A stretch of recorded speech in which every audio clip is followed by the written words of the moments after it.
네, 시청자 여러분 반갑습니다. 코인에 대한 모든 것을 알려드리는 전지적 코인 시점 방송 시작합니다. 저는 시청자분들과 1시간 동안 함께할 진행의 아나운서 이송입니다. 혼란스러운 시장이 이어지고 있습니다. 특히 어제의 낙폭을 우리나라 암호화폐 시장 그리고 국내 주식 시장까지 회복하는 모습을 보여주기는 했지만 그래도 아직까지 한국 프리미엄이 굉장히 높은 상황이죠. 특히나 이런 내용들 저희가 어제 자세하게 다뤄드렸었는데 사실 우리 투자자분들, 시청자분들 지금을 기회로 삼아야 된다라는 거 생각을 조금 하고 계시기는 하겠지만 실제로 이걸 기회로 삼고 적극적으로 매수를 하고 투자하기 어렵다라는 거 저도 잘 알고 있습니다. 그렇기 때문에 지금 투자자라면 알아야 되는 시장 상황들, 이슈들 저희가 다뤄드리고 실질적으로 차트가 어떻게 흘러가고 있는지까지 오늘 방송에서 다뤄드리도록 할 테니까요. 방송 1시간 동안 함께 해보시고 화면 하단에 있는 QR코드 또한 기회로 삼아보시면 좋을 것 같습니다. 그렇다면 우리 시장 상황 먼저 빠르게 확인해 보도록 하겠습니다. 어제 미국 시장입니다. 일제히 하락하면서 마감을 했고요. 아무래도 국내외로 지금 현재 정책적인 부분들 때문에 불확실성이 많기 때문에 투자 심리가 조금은 위축된 상황인 것 같습니다. 사실 미국 시장 같은 경우에는 트럼프 대통령이 처음으로 관세를 언급했던 강경하게 나왔던 금요일 시장에서는 크게 피해를 피할 수가 있었는데 오히려 다행이었다라는 모습이고요.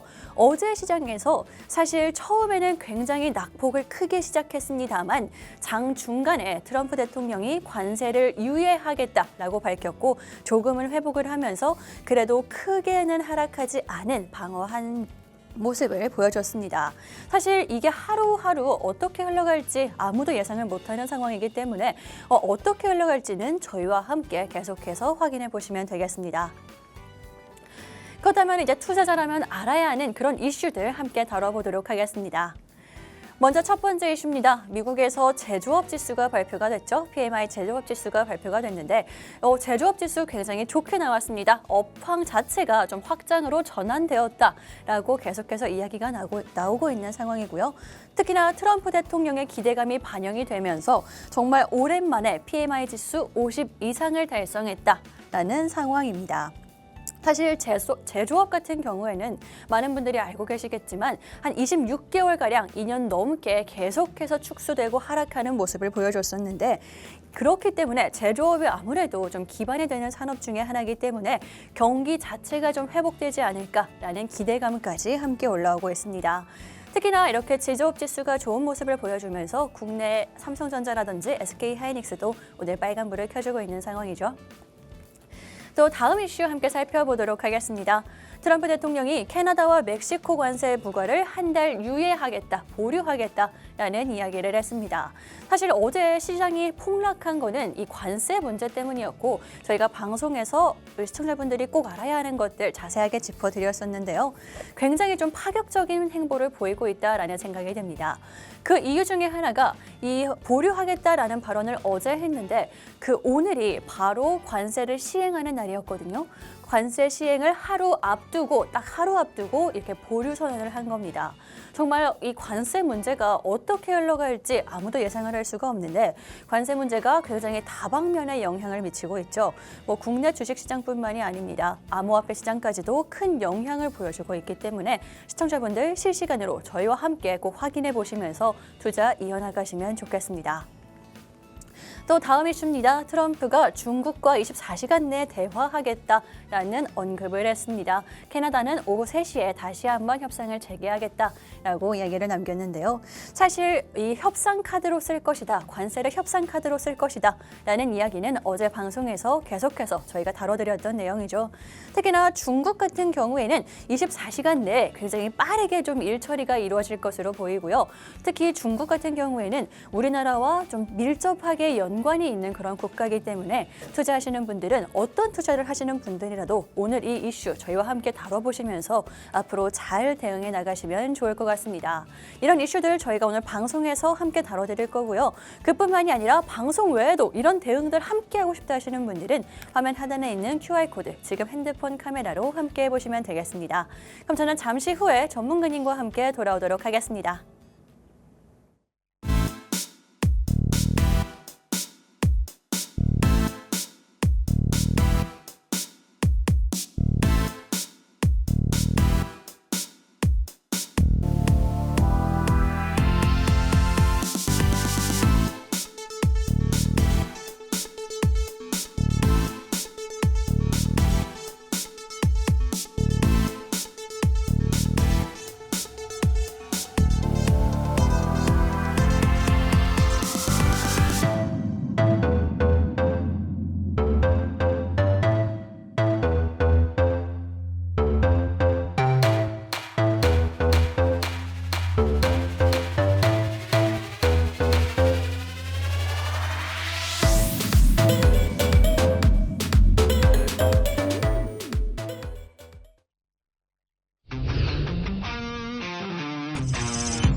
네, 이제 본격적으로 방송 시작해 보도록 하겠습니다. 오늘도 자세하게 우리 시장 다뤄주실 김영홍 전문가님 모시고 왔고요. 빠르게 인사 나눠보도록 하겠습니다. 전문가님 반갑습니다.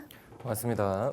사실 전문가님, 어제가 저희 방송 시작하기 전에는 엄청나게 긴장을 했다가 방송 끝나고부터 조금씩 회복하는 모습 보여주고 있잖아요, 시장이. 네. 근데 사실 하루하루가 정말 살떨린다라는 생각이 드는데 아직까지는 우리가 긴장을 놓으면 안 되겠죠? 네, 맞습니다.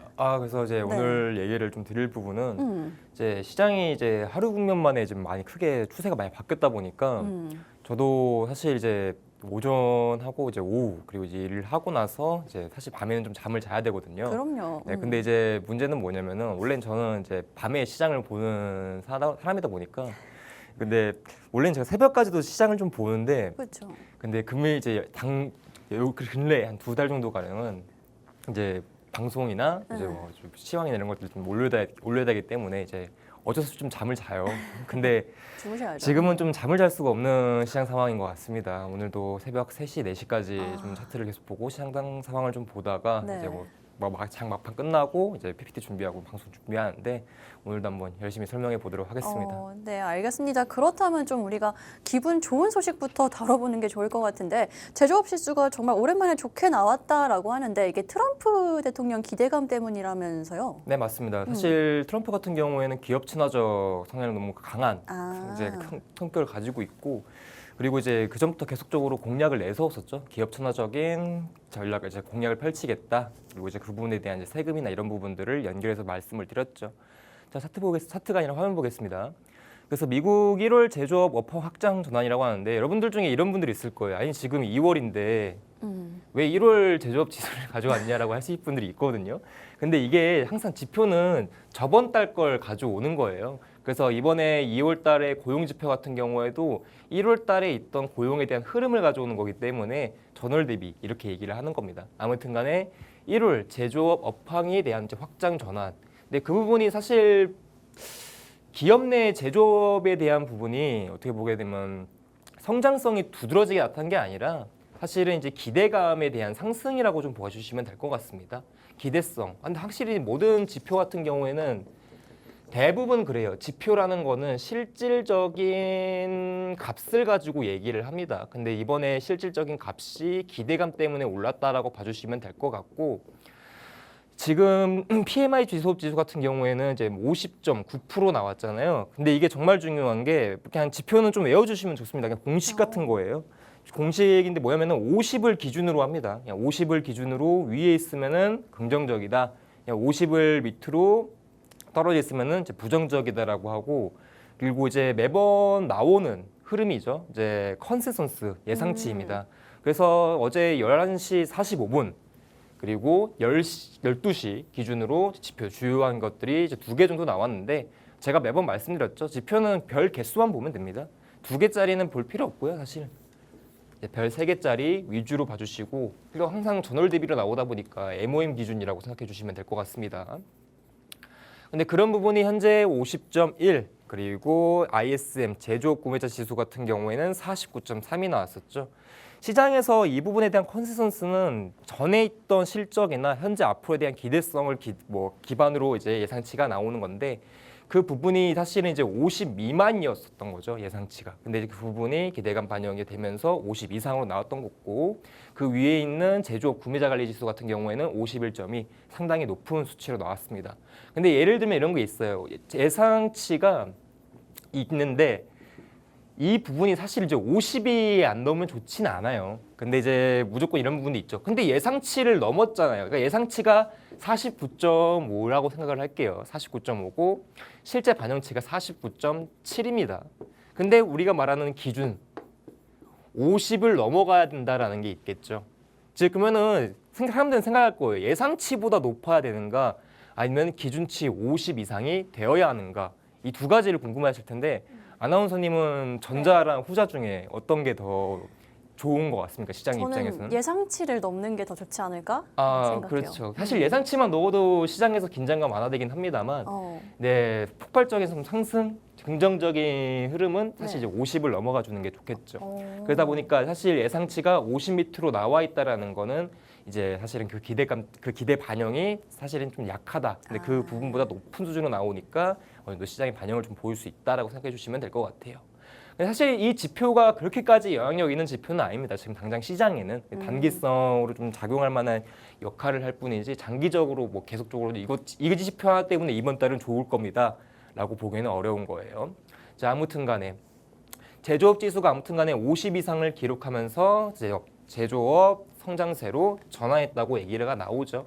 그러면서 보시면 아시겠지만 제조업 지수가 50 밑으로 계속 좀 기었었습니다. 몇 달 정도 기었었냐면은 한 좀 길었네요. 8, 9개월 정도 가량 사실 좋지는 못했는데 이번에 상당히 좀 좋게 나오면서 시장에 좀 긍정적인 영향을 줬다라고 생각해 주시면 될 것 같고, 그 비트코인 시세도 마찬가지로 이제 정확하게 아까 말씀드렸죠. 11시 45분부터 12시에 지표가 연달아 나왔었는데 그 지표가 반영됨에 따라 상승 국면으로 전환했다라고 얘기를 드렸었습니다. 자, 그리고 미증시도 그 부분에 따라서 처음에는 좀 이 갭이 좀 크게 많이 나왔죠. 왜 그럴까요? 처음에는 그 트럼프가 대통령 관세 관련해서 얘기하기 전 아닐까요? 맞습니다. 제가 그때 매번 말씀드리지만 시장에는 선물이랑 현물이라는 게 있겠죠. 근데 다들 아시다시피 현물은 주요 개장 시간대에서만 열리고요. 그래서 5일 기준 7시간 정도가 이제 장이 운영이 되고, 그리고 선물 기준 같은 경우에는 5일간 똑같이 거래소 기준 5일간 연속되면서 23시간 열립니다. 근데 제가 이거 스토리텔링 한번 해드린 적이 있었죠. 간단하게. 그 당시에 어제 관세 얘기를 통해 가지고 관세가 그 토요일 날 새벽 3시에 나왔고 장을 마감하는 시간 5시에서 6시 사이예요. 미국 증시가. 그 다음에 이제 행정명령에 대한 성명 얘기가 나오고 나서 2-3시간 동안 증시가 하락을 했었죠. 근데 다행히도 증시는 여러분들한테 얘기를 드렸던 게 장마감이 근처에 있었기 때문에 오히려 다행이었다라고 얘기를 드렸던 거고, 문제는 이제 비트코인 시세였다라고 했었죠. 비트코인은 7일 24시간 연속으로 열리니까. 아무튼 간에 이러한 하락 기반으로 인해 가지고 2시간 동안 하락한 게 사실 주말 사이가 폭이 더 컸다라고 말씀을 드렸었어요. 그리고 나서 월요일 날 오전부터 선물 시장 개장하면서 갭이 엄청나게 컸었죠. 그래서 갭이 이만큼 났었다고 봐주시면 돼요. 그러면 현물 시장 관점에서는 어쩔 수 없이 이 갭에 대한 영향력 때문에 시작할 때는 여기서 시작을 하는 거예요. 현물은 선물 시세를 따라갈 수밖에 없으니까. 그렇죠. 그러니까 이 갭을 사실은 메꿔준 거거든요. 그러면 증시가 약세로 마감을 했지만은 뭡니까? 긍정적으로 마감을 했다라고 볼 수가 있는 거죠. 하락분을 다 회복한 거니까.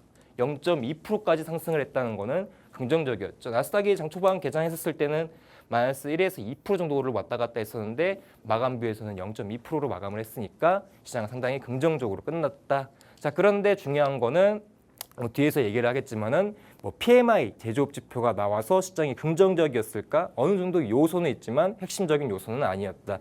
그 핵심에 대한 얘기는 다음 이슈에서 넘어가서 얘기하도록 하겠습니다. 네, 이렇게 지수 발표 먼저 간단하게 짚어드렸습니다. 사실 오늘 이 제조업 지수 발표로 인해서 우리 오늘 관련 종목들도 상승을 하고 있는데 투자하시는 분들 저희가 다뤄드렸으니까요. 혹시나 계속해서 함께하고 싶다 하시는 분들은 QR코드 활용해 보시면 되겠습니다.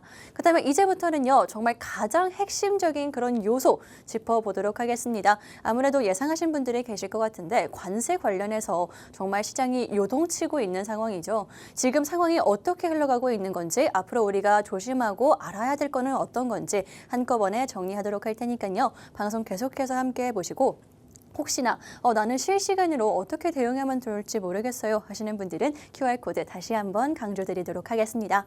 그렇다면 전문가님, 정말 관세 이야기를 해야 될 것 같은데 하루하루 파격적인 행보를 보여주고 있잖아요. 네, 근데 정말. 사실 어제 방송에서 좀 자세하게 얘기를 해주셔서 흐름이 이해를 가기는 하는데 또 새로운 것들이 막 튀어나와서 그것도 정리를 해주시면 좋을 것 같아요. 그래서 PPT를 그렇게 준비를 했는데 네. 잘 말씀 주셔서 감사합니다. 자, 내용 보겠습니다. 이게 사실 제일 커요. 시장에서 어제 PMI 제조업 지수가 좀 잘 나와가지고 증시가 상승을 한 게 아니죠, 여러분들. 핵심적인 거는 현재 이제 트럼프의 발언이나 트럼프가 지금 하고 있는 행동들이 지금 시장에 크게 영향을 주고 있다가 핵심입니다. 시장에서 매번 이슈나 이런 것들에 대한 우선순위가 매번 달라지긴 합니다. 어떨 때는 지표가 우선순위가 될 수도 있고 어떨 때는 뭐 시장에 대한 뭐 통화 정책 뭐 이런 것들이 매번 바뀌기 때문에 항상 뭐가 중요한지가 제일 중요한데 이번 주는 사실 이제 저번 주 토요일부터 계속적으로 얘기가 나왔던 트럼프의 관세 정책이죠. 근데 여기서 추가적으로 문구가 하나 더 붙어야겠습니다. 강경적이라는 문구가 하나 더 붙으면 좋겠네요. 강경적이라는 말은 뭡니까? 아나운서님, 제가 한국어를 잘 몰라서 단어 사정을 잘 모르기 때문에 되게 강하게 밀어붙이고 강압적으로 맞습니다. 이렇게 진행한다. 네, 그렇죠. 그렇죠? 시장에 거의 타협 없이 맞는 거죠? 네, 맞습니다. 맞는 것 같아요. 네, 밀고 가는 정책을 펼쳤다라고 해주시면 좋을 것 같네요. 아무튼간에 이러한 관세 정책 때문에 그러니까 강경적인 관세 정책 때문에 토요일 날부터 시작된 비트코인 하락 흐름 그리고 그게 연결된 미증시 하락까지도 연결됐었죠. 근데 그 부분에 대한 하락에 대한 악재가 하루 만에 바로 트럼프 발언으로 인해서 좀 시장에 대한 방향성이 좀 바뀐 건데요. 트럼프가 이날 이런 말을 했었죠. 트럼프가 현재 멕시코에 이어 캐나다의 25%에 대한 관세도 한 달간 보류한다고 얘기를 했습니다. 여기서 정말 할 얘기가 많아요. 너무 미운 사람이고 뭐 비트코인 시장에서는 크립토 프레지던트라고 해가지고 우리 막 비트코인을 100K로 만들어주신 이제 위대한 인물 뭐 이렇게 볼 수도 있는데 시장 그러니까 참여자 입장하고 그러니까 저 같은 경우에는 사실 분석 위주로 들어가다 보니까 애널리스트적 관점에서 보게 되면 정말 좀 복잡한 사람이에요. 너무 변수를 너무 많이 줘가지고 시장에서 솔직히 말해서 분석하기가 너무 어렵습니다. 당일 뭐 장기적인 추이로 얘기를 하면 뭐 그냥 간단하게 말하면 긍정적이다 할 수 있는데 하루하루 좀 바뀌어가는 시장 상황에서는 이 사람이 좀 많이 어려운 사람이다라고 좀 평가를 드리고 싶네요. 자, 볼게요. 일단은 트럼프 대통령이 토요일 날 새벽 3시 이제 관세에 대한 행정명령에 성명을 하게 되면서 각국의 멕시코, 특히 캐나다와 멕시코 같은 경우에는 보편관세 이제 25%에 대한 관세를 부과하겠다고 얘기를 했습니다. 그 부과 품목 같은 경우에는 전 품목이라고 얘기를 했었고 품목에 대한 부분에서는 그냥 일부 품목에 대한 부분은 제외를 하고 얘기를 했던 것입니다.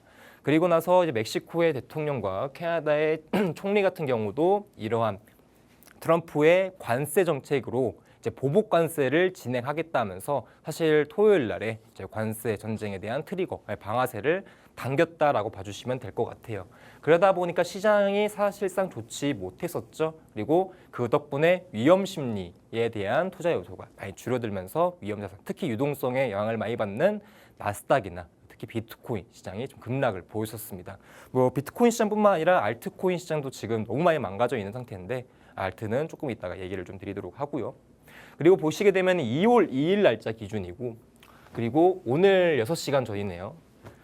태도가 너무 급작하게 바뀌어 버려가지고 사실 이 당시만 하더라도 25% 관세 정확하게 매기겠다. 그 25% 관세도 사실 너무 적은 비중이다.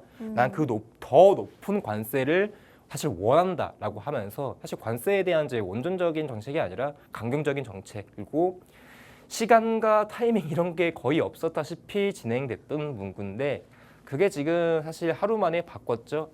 생각해 보니까 다시 한번 얘기를 해서 한 달간 보류를 하고 원래는 이제 관세 정책에 대한 성명을 했었으면은 2월 4일 오늘이네요. 2월 4일부터 오늘 관세 명령에 대한 명령에 대한 실행이 됐었는데 이 부분이 바로 바뀌었습니다. 제가 이제 SNS 특히 이제 X를 가져오는 이유는 뭐냐면은 이분이 뭐 주요 방송국 가지고 얘기를 하긴 하지만은 트럼프 트위터를 통해서 대부분 이제 의사소통을 합니다 시장과. 아무튼간에 이렇게 갑작스럽게 태도를 바꿨는데 그리고 이런 부분에서 관세 부과 행정명령에 제가 정리를 좀 해드려야 될 것 같아요. 전 토요일 날에 과연 무슨 일이 있었고 근데 관세 정책이 뭐였기 때문에 시장이 빠졌었고 근데 이러한 상황이 왜 다시 되돌림이 나왔을까라는 거죠. 트럼프가 일단 다들 알다시피 토요일 날 새벽 3시 행정명령에 성명을 했습니다. 무슨 성명? 관세 부과에 대한 서명을 한 거죠. 그래서 2월 1일 기준 진행이 돼가지고 사실은 2월 4일로 이제 사실 실행이 될 뻔한 관세 정책이었었습니다. 그리고 여기서 중요한 건 하나죠. 당시 중국과 캐나다, 멕시코 주소국 세 국에 관세를 부과하겠다고 얘기를 했었는데 이 관세 부과를 오늘 밤 할 수 있는 일이 있나? 그러니까 지금 어떻게 보게 되면 타협을 할 수 있는 요소가 있냐라고 했었을 때 없다, 당장 없다, 그냥 도구는 없다, 단호하게 얘기를 했었습니다. 그럼 무슨 소리예요? 귀 막고 눈 감아서 나는 그냥 관세할래, 나는 이게 좋아 해가지고 진행을 한 거죠. 그런 소식이 이제 전해지면서 뉴욕 증시가 이제 하락 상승분을 돌려가지고 하락을 하게 된 거고, 특히 시장에서는 최소한 트럼프가 3월이나 4월 정도의 관세 정책에 대한 이제 언급이나 정책들에 대한 이야기를 진행할 것이다라고 외신들이 얘기를 많이 했었죠. 했었었는데 그 부분이 사실 크게 틀렸고 바로 진행이 됐습니다. 그래서 이제 추후에 유럽 연합에서도 관세를 부과하겠다고 얘기를 한 거죠. 근데 여기서 중요한 건 뭐냐면은 이 당시 하락 효과로 인해 가지고 비트코인 시장은 그냥 일주일 열려 있습니다. 그래서 제가 기준으로는 105K 기준을 좀 잡을 수 있는데 105K 기준 91K까지 갔던, 즉 14K 정도 가량의 하락폭이 거의 뭐 주말 포함 3일 만에 나온 거죠. 토, 일, 월이니까요. 아무튼 이렇게 여파가 컸었는데 다들 알다시피 관세 정책이라는 거는 트럼프가 계속적으로 언급을 많이 했던 얘기이기도 하고, 그리고 대선 공약 중에서도 가장 중요한 약속이었습니다. 재정 관련 정책에 연결되는 게 사실 관세 정책이거든요. 그러다 보니까 트럼프가 7월 29일 이제 트럼프 캠프 내에서도 이제 공약에 대한 이야기를 했었을 때 이때 당시 주요국들 내에서 얼마쯤 관세를 뽑아낼 거냐라고 얘기했었을 때 아시아나 이런 국가들 같은 경우는 10%를 기준으로 잡고 멕시코나 캐나다 같은 경우는 25%, 중국은 최대 60%까지 받아 먹겠다라고 얘기를 했었어요. 그리고 사실 이제 이런 얘기가 나오게 되면 관세라는 얘기를 가장 아름다운 단어라고 생각하는 트럼프이기 때문에 이 무역 전쟁이 사실 이번에 트럼프 2기가 처음이 아니라 1기 때 중국과 무역 전쟁을 했었을 때 처음 나왔던 이야기죠. 그러다 보니까 무역 전쟁에 대한 파급이 거의 시장에서는 4에서 5개월간이 좀 많이 이어졌었기 때문에 사실 시장은 이런 부분에 다시 한번 두려움이 좀 있었을 거예요.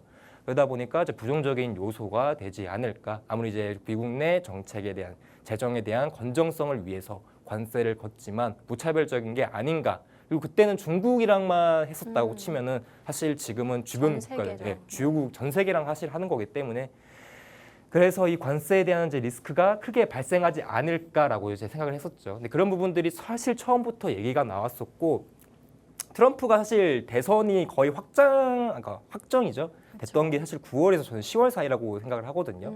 그 사이트 중에 이제 베팅 사이트가 있습니다. 저는 그 베팅 사이트를 조금 중요하게 좀 보는데, 저도요. 베팅 사이트가 뭐냐면은 어떻게 보면 확률인 거잖아요. 어떤 가능성이 높은가. 그래서 카밀라 해리슨이 좀 높은가, 아니면 도널드 트럼프의 이기 당선이 좀 높은가 했었을 때 그때 당시 6대4 나왔었습니다. 그 비중이 점점 높아졌었고요.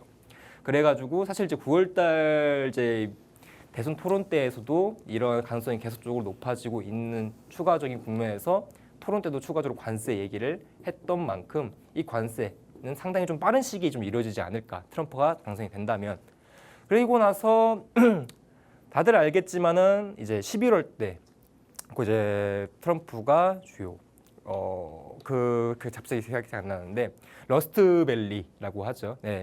러스트벨트라고 하죠. 러스트벨트 세 지역을 승리를 하면서 이제 당선이 확정이 됐고 1월 20일 날 취임식을 가졌었습니다. 이때도 시장 입장에서는 트럼프가 이때 주요 공약들이나 언급을 했었을 때 여기 밑에 나와 있는데 신규 관세 부과 조치를 언급하지는 않았습니다.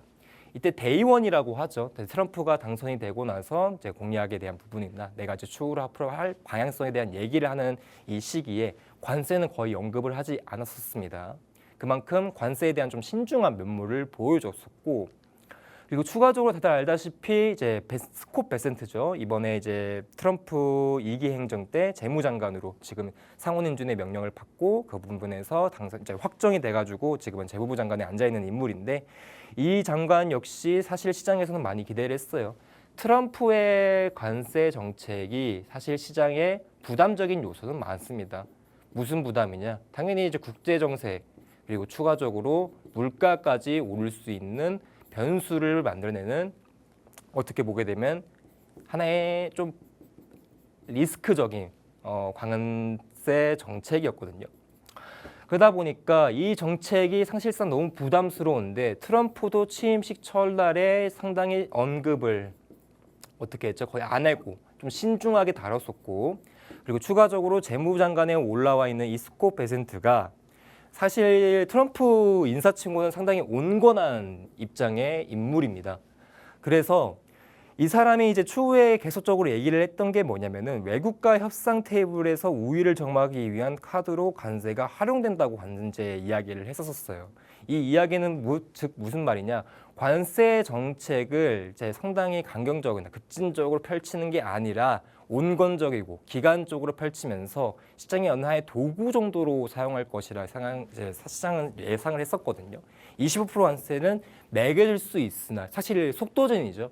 얼마간의 기간을 두고 또는 어떤 시기에 진행하느냐에 따라서 시장에 대한 부담이 덜 약할 거니까요. 그러니까 간단하게 생각을 하게 되면은 여러분들이 그 뺨을 갑자기 누가 길 가는데 갑자기 때리면 너무 아파요. 그렇죠. 그렇죠. 근데 하지만 내가 때릴게 하고 때리는 거는 오히려 안 아플 수 있습니다. 주사 맞기 전에도 톡톡톡 네, 치고 맞습니다. 맞죠. 네. 그러다 보니까 어느 정도 좀 시장의 예방을 좀 하고 가지 않을까, 이 정책에 대한 연결성을 스콧 베센트가 잘 주장하지 않을까라고 얘기를 했던 거죠.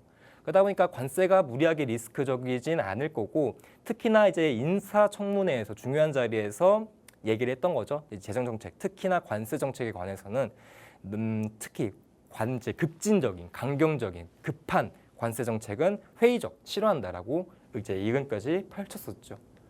그리고 나서 트럼프도 이게 좀 시기적으로 봐야 되는데요. 1월 20일 날 언급 안 했었죠. 그리고 1월 24일 날 급한 관세 정책은 하지 않겠다라고 트럼프 입으로 얘기를 했었어요. 그 당시. 그리고 1월 27일 날 스콧 베센트가 재무장관의 자리를 앉았습니다.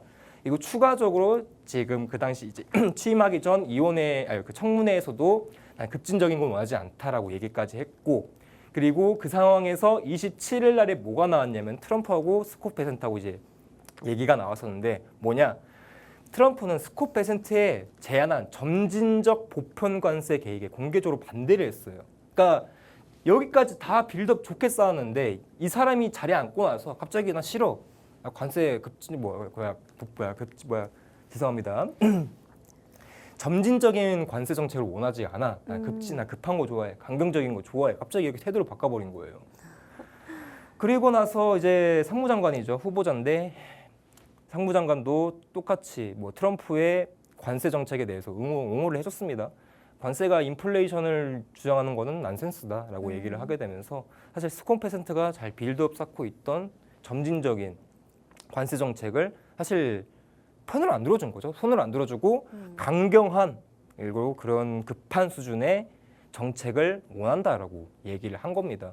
그러다 보니 그런 이슈가 생겨서 시장이 크게 급락을 했던 거고, 그래서 저는 항상 정치, 지리적 리스크라고 하는 지정학적 리스크를 사실 어떻게 보게 되냐면은 이걸 어떻게 다루느냐가 중요하거든요. 지정학적 리스크가 무서운 게 뭐냐면은 언제 끝날지를 모르는 거예요. 예를 들면은 여러분들도 아시다시피 러시아, 우크라이나 관련 것도 사실 지정학적 리스크인데 엄청 길게 갔었죠. 시장에 아직도 불만이 이제 변수이기도 하고. 그러니까 지정학적 리스크가 무서운 게 기간적 요소가 정확히 언제 끝날지 아무도 모른다라는 거예요.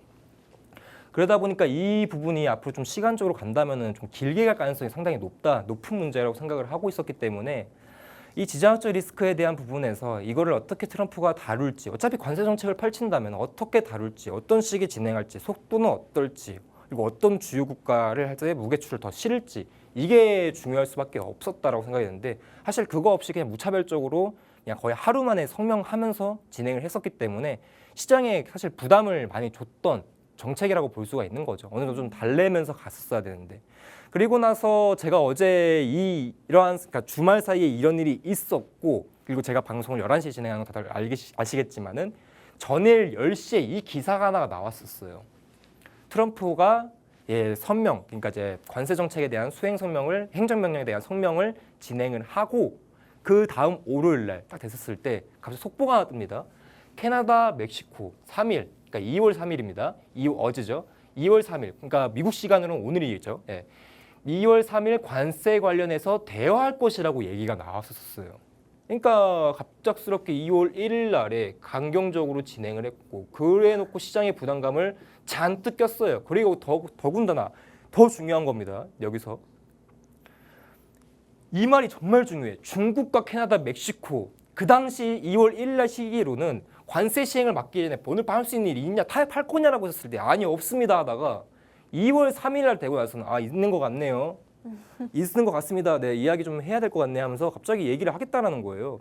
근데 저 같은 입장에서는 어떻게 보여야 되면은 이 사람 어차피 기업가긴 하거든요. 그러니까 사실 타협, 그러니까 기업가를 또 원래 했었고 기업을 다뤘었고 그 부분에서 성향이 있었고 그 성향이 가장 강한 대통령인데 이 사람이 3일 만에 그 말을 바꾸는 건 그래 그 이해는 할 수 있겠다고 생각했었어요. 하지만 최소한 태도는 바뀌지는 않을 거라고 생각을 했었거든요.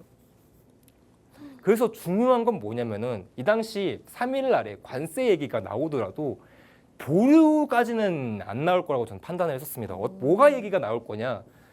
그때 얘기했던 멕시코나 캐나다에 전 품목에 25% 관세 부과한다 했었죠. 그래서 어느 정도 일부 품목에서 원자재나 이런 것들에 대해서 어느 정도 좀 감면을 해주지 않을까 이렇게 해가지고 어느 정도 협상 테이블을 굴리려고 할 생각인 줄 알았거든요. 근데 갑자기 이제 딱 되니까 관세도 한 달간 보류하겠다 얘기가 나오니까 사실 어안이 벙벙한 거죠. 제가 그 시장 상황을 매번 보면서 제일 중요한 거는 분위기의 기류라고 저는 생각을 합니다. 그게 어떻게 보면 결과론으로 이어질 수밖에 없는 거니까. 그런데 지금 시장 상황에서 이 트럼프 말 한마디에 시장이 이렇게 급격하게 변하는 거는 사실 좋은 건 아니라고 생각을 해요. 근데 대부분 사람들이 아 트럼프니까 그럴 수 있지 않은데 그럴 수 있으면 안 되는 거거든요. 주요국 대표입니다. 대표이면서 맞아요. 사실 아무리 뭐 마가 운동을 한다 하더라도 위대한 미국을 만들겠다 하더라도 이게 사실은 어느 정도 스탠스를 좀 유지를 해주면서 가져야 시장이 어느 정도 안정화가 되거든요. 맞죠. 옛날에 번 베너킨하고 있었습니다. 그 미국의 이제 FOMC 의장이 아니라 중앙은행 의장이 있었는데 이런 짓거리 하다가 한번 시장이 급락한 적이 있었어요. 통화 정책에서 양적 완화 하다가 양적 완화 못 하겠다. 갑자기 다음 날 태도 돌변해가지고 긴축하겠습니다 해가지고 증시가 크게 빠진 적이 있었거든요. 그러니까 시장은 항상 뭔가의 국면이 있으면은 이렇게 가다가 이렇게 가줘야 돼. 이렇게 가면은 쇼크가 나요, 무조건. 그래서 이 완만한 구성을 만들어주고 내리거나 올리는 게 중요하거든요. 근데 사실 이게 없었던 거죠. 그리고 특히나 관세 정책 같은 경우에는 너무 민감한 문제이다 보니까 자기가 뱉은 말에 사실은 책임을 못 지고 사실은 다시 좀 번복하겠습니다라고 한 것밖에는 더 안 된다고 저는 생각을 해서 뭐 어떤 사람은 기업가니까 이것도 하나의 전략이었다. 우리가 그 트럼프의 위대한 생각을 어떻게 하냐 하는데 말 같지 않은 소리 하지 마십시오, 여러분들. 뭔 대응을 못 해요, 지금 여러분들. 이렇게 돼 버리면. 그래서 그 시장 꼬라지가 좀 어떻게 됐는지에 대해서 비트코인이랑 조금 더 알트코인 관련해 가지고 이야기를 좀 드리도록 하겠습니다. 네. 자, 그래서 아무튼간에 지금 이 상태로 이제 얘기가 끝난 게 아니라 이후에 이제 10만 원 달러까지 다시 이제 회복을 보여줬죠. 그리고 나서 지금 다시 뭐 시장 상승 나왔는데 문제는 이거예요. 비트코인만 사실 다시 제자리에 왔고 이더리움이 지금 제일 불쌍하다고 저는 생각을 합니다. 이더리움이 지금 3,000불 깨져가지고 올라오질 못하고 있는 설정이고 리플은 다시 이제 4,000원대 회복을 했죠. 이거 솔라나도 어느 정도 다시 회복을 보였고 그러다 보니까 비트에 대한 시장 선호도가 다시 높아졌고 알트 시장에 대한 선호도가 좀 많이 떨어져 버린 사실 어떻게 보게 되면 결과론적으로 봤었을 땐 코인 시장에 대한 생태계가 아직까지도 부정적이다. 그리고 아직까지도 변수가 있다. 이렇게 얘기를 마무리하고 싶습니다. 네, 이렇게 관세 정책에 대해서 시작부터 지금 상황까지 좀 자세하게 알아봤고요. 또 어떤 인물들이 어떤 행보를 보이고 있는지까지 함께 짚어드렸습니다. 아무래도 좀 총정리를 한 것 같은데 시청자분들 혹시 나 놓쳤다 하시는 분들이라면요. 저희가 굉장히 재밌고 쉽게 풀어드리고 있으니까 QR코드 통해서 한 번 더 확인해 보시고요. 또 이뿐만이 아니라 관세 정말 하루하루 어떻게 변할지 모르는데 앞으로는 어떻게 될지 나는 투자 너무 힘들어요, 어려워요 하시는 분들 저희 전문가님과 함께 QR코드 통해서 좀 더 자세하게 함께 보시면 좋을 것 같습니다. 특히나 트럼프 대통령 같은 경우에는 장기적으로 봤을 때는 긍정적으로 볼 수 있지만 하루하루 분석하고 대응하기에는 정말 힘들고 어렵다라고 말씀해 주신 것처럼 투자하시는 분들 혼자서 너무 힘들어하지 않으시면 좋겠습니다. 그렇다면 이제 다음 이슈도 빠르게 짚어보도록 할 텐데요. 전문가님, 중국 이슈 지금 현재 남아있는 것 같은데 칼날이 사실 번갈아 가면서 지금 겨누고 있는 것 같거든요. 네, 맞습니다. 네, 감 보는 것 같다고 생각하는 것 같은데. 네, 중국 같은 경우에는 우리나라도 또 빼놓고 볼 수 없으니까 네, 맞습니다. 한번 어떤 상황인지 짚어주세요. 네, 알겠습니다. 일단은 지금 당장에 나와 있는 거는 일단은 2월 1일에 서명을 들어갔고 그리고 지금 현재 2월 4일이죠. 우리나라 시간을 보겠습니다. 2월 4일 날에 일단은 지금 스탑은 시켜놨습니다. 언제까지 유예를 했냐면 한 달간이죠. 그러니까 이제 한 달 동안에 진척이 없으면은 그냥 그대로 진행하겠다라고 하는데 사실 또 모르겠어요. 번복을 할 수도 있고 내용도 바뀔 수도 있고 그리고 계속적으로 나오는 얘기가 뭐냐면은 뭐 좋은 데다 나왔다. 멕시코와 관세대에 합의 안 했다. 뭐 지금 이거 그냥 뉴스에서 나와 있는 상보의 앞에 있는 그냥 일반부입니다. 근데 부정적인 내용이 긍정적인 내용 지금 다 섞여 있어요. 그렇죠? 24시간의 중국과 얘기가 나와서 합의 이루지 못하면 중국 관세는 인상하겠고 다른 나라들은 좀 더 간 보면서 가겠다라는 거거든요. 그러니까 여러분들한테 이제 지금 뭐 어떻게 해가지고 스케줄이 돼가지고 이게 사실 중요한 게 아니라 시장 변수가 아직도 끝나지 않았다라는 거예요. 그러니까 지정학적 리스크가 가장 무서운 게 저는 이거라고 생각을 하거든요. 끝이 안 나요. 끝이 안 나고 제가 그리고 솔직히 말해서 제가 무당이 아닌 이상 이 국가는 이렇게 할 것 같네요 라고 확실하게 대답을 못 하겠어요. 그러니까 어느 정도 예상이 되는 대통령이 있고 예상이 안 되는 대통령이 있는데 예상이 안 되는 대통령이다 보니까 그래서 저 같은 경우에는 아직도 이 국면이 최소한 아직까지도 한 달 정도는 더 여유를 둬야 될 것 같고 오늘도 사실 시장에서 어떤 변동성이 나올지 모르는 거죠. 오늘 24시간 내에 중국과의 대화가 있을 건데 근데 또 괜찮은 건 뭐냐면 미중 사이는 사실 그렇게 좋은 상황은 아니니까 오히려 이제 시장에서는 크게 반응을 안 보일 수 있지만 또 하나의 불씨가 될 수 있다라는 점이 아마 시장에서는 좀 리스크로 좀 남겨둘 수밖에 없다. 뭐 이렇게 생각을 해주시고 내용은 마감하는 게 좋을 것 같네요. 추후 이제 이슈나 이런 것들이 요 근래 이제 계속적으로 새벽 정도에 발생을 하고 사실 이제 미국 시간 기준으로는 오늘 그러니까 금일 밤 11시나 9시 정도는 미국은 아침이거든요. 그러다 보니까 미국에서 주요 이슈가 발행되는 건 우리나라 시간으로 새벽 정도에 진행이 되기 때문에 그래가지고 시장에서 사실상 중요한 핵심 요소들이 여러분들이 잠자고 있을 때 반영이 된다라는 거. 그 반영된 이슈는 시장에서 흐름으로 다 코인 시장으로 반영된다라는 거. 그래서 그런 부분들이 있으면 매번 QR 코드를 통해서 올려드릴 테니까 내용 보실 분들은 들어오시면 되겠습니다. 여기까지 하겠습니다. 네, 이렇게 관세 관련된 내용, 또 중국 관련된 내용까지 짚어드렸습니다. 전문가님이 말씀해 주셨죠. 트럼프 대통령 지금 취임 초기입니다. 장기적으로 봤을 때는 투자하시는 분들께 좋을 수가 있겠지만 하루하루 분석하고 대응하기에는 사실 좀 힘들다라고 이야기를 해주신 만큼 투자하시는 분들 이 기회를 잡되 혼자서 힘들어하지 마시고요. 저희 전문가님과 QR코드 통해서 함께 해보시면 되겠습니다. 특히나 잠시 후부터는요. 저희가 비트코인과 리플, 우리 투자분들이 좋아하시는 그런 코인들 저희가 자세하게 차트상으로 분석하면서 다뤄드리도록 할 테니까요. QR코드도 함께 해보시고 잠시 후에 또 함께 해주시면 되겠습니다.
네, 이제부터는 실시간으로 차트 함께 확인해 보도록 하겠습니다. 먼저 대장 비트코인 먼저 함께 확인해 보도록 할 텐데 전문가님, 비트코인 같은 경우에는 어제도 사실 그나마 잘 버텨주는 것 같더니 오히려 지금은 한 3, 4일 전 가격대까지 상승한 모습을 보여주고 있거든요. 근데 사실 지금 마음을 놓을 수 없는 상황이다라고 알고 있는데 왜 이렇게 다시 상승이 나왔을까요?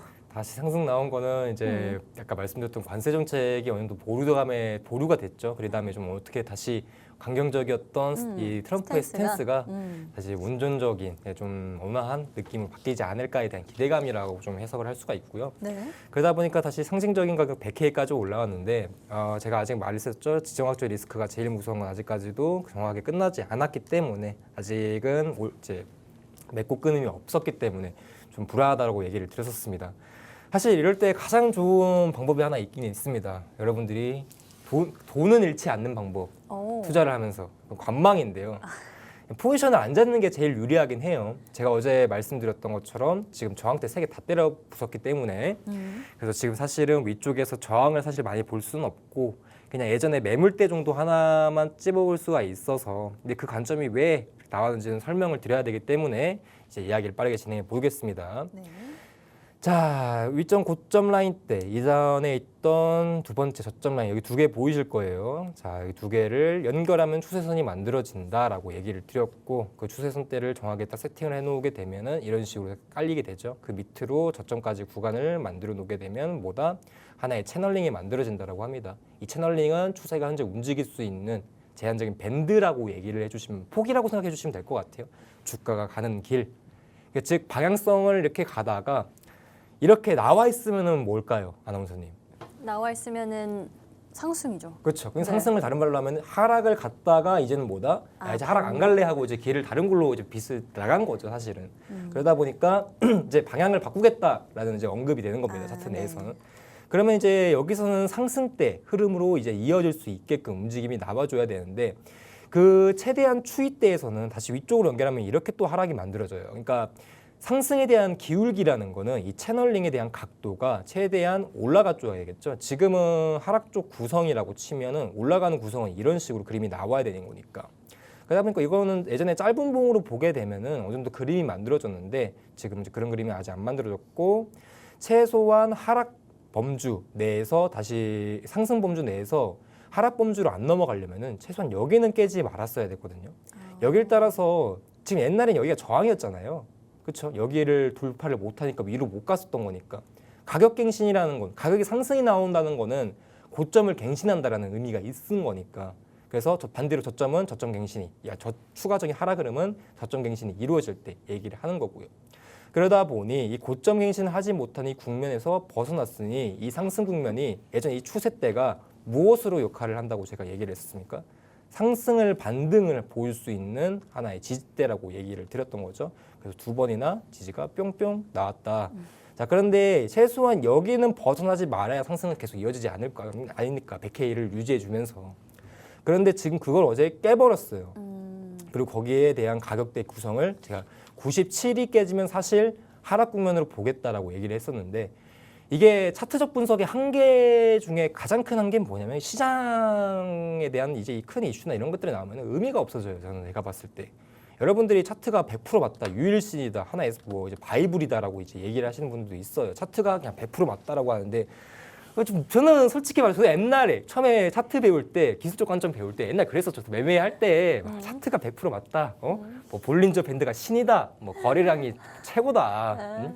이 평은 거슬 수가 없다 했는데 제가 시장을 배우면서 느낀 거는 시장을 배우면서 감동을 받은 적이 있어요. 막 감동을 받아가지고 막 기립박수를 치는데 일할 수가 없다고요. 하반신 마비가 와버려가지고 너무 감동 먹어서 일어날 수가 없어가지고 왜냐? 왜요? 시장 그냥 이슈나 추이가 그냥 차트 다 때려 부수니까. 그렇죠. 네, 그리고 나서 사실 만들어지고. 후행성이죠. 네, 맞습니다. 후행성이다 보니까. 그러니까 차트는 그냥 그림자라고 생각을 해주시면 좋아요. 갔던 그림자를 우리가 분석하는 거. 그림자 분석을 하는 게 사실 차트 관점이거든요. 아무튼 여러분들은 그걸 좋아하실 분들이 있으니까 그렇죠. 계속 얘기를 드리는데 사실 이제 하락 국면을 넘어갔었으면 사실 저는 여기 구간대 맞고 다시 떨어질 줄 알았거든요. 거기서 최대 범위를 이제 87K 정도까지 확대를 해놓은 건데 어제 지표도 좀 좋게 나오고 지표 사실 의미가 없고 그 트럼프 이제 관련 이제 이슈가 나오게 되면서 100K대를 다시 회복을 한 거죠. 자, 그러면은 최소 지금 관점에서는 어차피 제가 봤던 게 100.2K 정도 구간, 100.8K였는지 100.2K에서 8K 정도 구간대가 이제 어제 저항 매물대인데 지금 시세가 101K죠. 그러면은 사실은 위쪽에 저항이 다 무너진 상태이고 사실상 상승 쪽으로 관점 열어야 된다라고 생각을 합니다. 그렇기 때문에 그냥 간단하게만 본다면 지금 현재 고점이 아직까지는 다 완성이 된 건 아니지만 지금 구간대에서는 예전 채널링 다시 회복을 해줬고, 그리고 구간대에서는 지금 현재 크게 자리가 3구간 정도 나오는데, 제가 이거는 딱 한 자리만 보는 게 좋을 것 같거든요. 그냥 단순하게 보면 98.2K 이 구간 아마 지금은 체크해 두시고 보시면 좋을 것 같아요.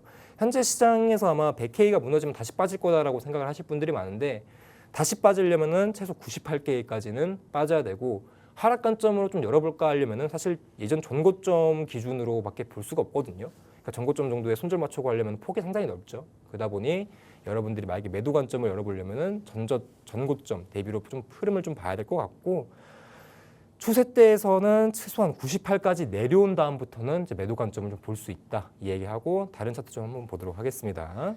네, 이렇게 비트코인 구간들 짚어주셨습니다. 그리고 다음은 빠르게 리플 확인해 보도록 할 텐데요. 관심 많으신 분들 지금 함께 확인해 보시고 QR코드도 꼭 읽지 말고 계속 함께 해보시면 되겠습니다. 그렇다면 전문가님, 리플 정말 궁금해요. 앞으로 될지 어떻게 될지. 네, 한번 봐야 되겠죠. 네. 자, 근데 리플은 이제 비트코인하고 좀 방향성이 좀 다른 게, 비트코인은 올라갔다가 내려가는 국면이었다면 전체적인 큰 추이를 보면 아직도 올라가는 추이거든요. 근데 네. 저점이 좀 깨져가지고 문제지. 예를 들면 채널링 그릴 때는 하락적 채널링은 상단 쪽, 그러니까 위쪽 채널, 그러니까 저항대를 기준으로 하단에다가 맞추는 건데, 지지대 같은 경우에는 조금 그림이 달라질 수가 있어요. 그래서 지금 당장에 제가 그러는데 없어졌네요. 지금 당장에 채널링 같은 경우에는 이런 식으로 그어볼 수가 있고, 위쪽을 그어서 올리게 되면은 채널링에 어느 정도 국면이 됐죠. 근데 사실 이것도 어떻게 됐죠? 깨져버렸죠. 그리고 지금 구간대에서 채널 다시 회복을 하고 있고. 자, 그렇다면은 지금 당장에 좀 볼 수 있는 거는, 예전에 여기 보면 저점 2구간이 좀 보이실 거예요, 여러분들. 보이시나요? 그렇죠, 보이죠? 이 2구간을 또 연결해서 보면은 지금 이 구간을 돌파를 했네요. 그렇죠? 네. 네, 돌파를 하고 올라오고 있거든요. 예전에는 이런 구간대들이 지지를 역할을 해줬다면, 보시면은 여기 보이시죠? 여기 꼬리 하나 길게 나와 있는 거. 네. 여기 길게. 이게 예전에 이 2구간대 봤던 구간에서 받은 지지예요. 근데 그게 밑으로 빠졌고 다시 그걸 회복한 국면이거든요. 아마 지금 당장 보시는 분들은 예전에 했던 채널링에서 다시 받을 분들이 많은데, 제일 좋은 그림은 이겁니다. 얘네가 다시 이만큼 내려왔을 때 여기 근처에서 받는 게 제일 좋아요. 예전 채널대에서 지지가 다시 만들어질 수가 있기 때문에. 그래서 그 구간이 현재 기간적으로 보게 되면 2.46 정도 되거든요. 뒷자리 2개는 빼겠습니다. 2.46 정도 되고, 현 구간대에서 저점 대비 고가 라인대 그어보게 되면은 2.4103 나옵니다. 그래서 2.4 라인대를 위주로 매수를 좀 부각해 보시면 좋을 것 같습니다. 네, 이렇게 리플까지 함께 봐드렸습니다. 특히나 리플 같은 경우에는요, 가장 좋은 시나리오와 그 구간대까지 함께 봐드렸는데, 사실 방송 시간이 제한적이기 때문에 너무 짧게밖에 봐드릴 수가 없었을 것 같습니다.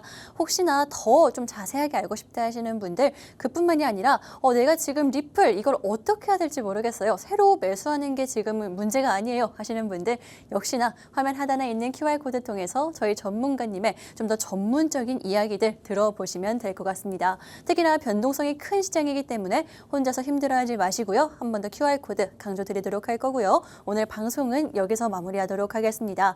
지금까지 본 방송에서 제공한 정보는 투자 판단에 참고만 해주시고요. 해당 가상자산의 상승과 하락을 보장하지는 않기 때문에 투자에는 항상 유의해 주시면 좋을 것 같습니다. 그럼 저희는 다음 시간에 다시 돌아오도록 하겠습니다.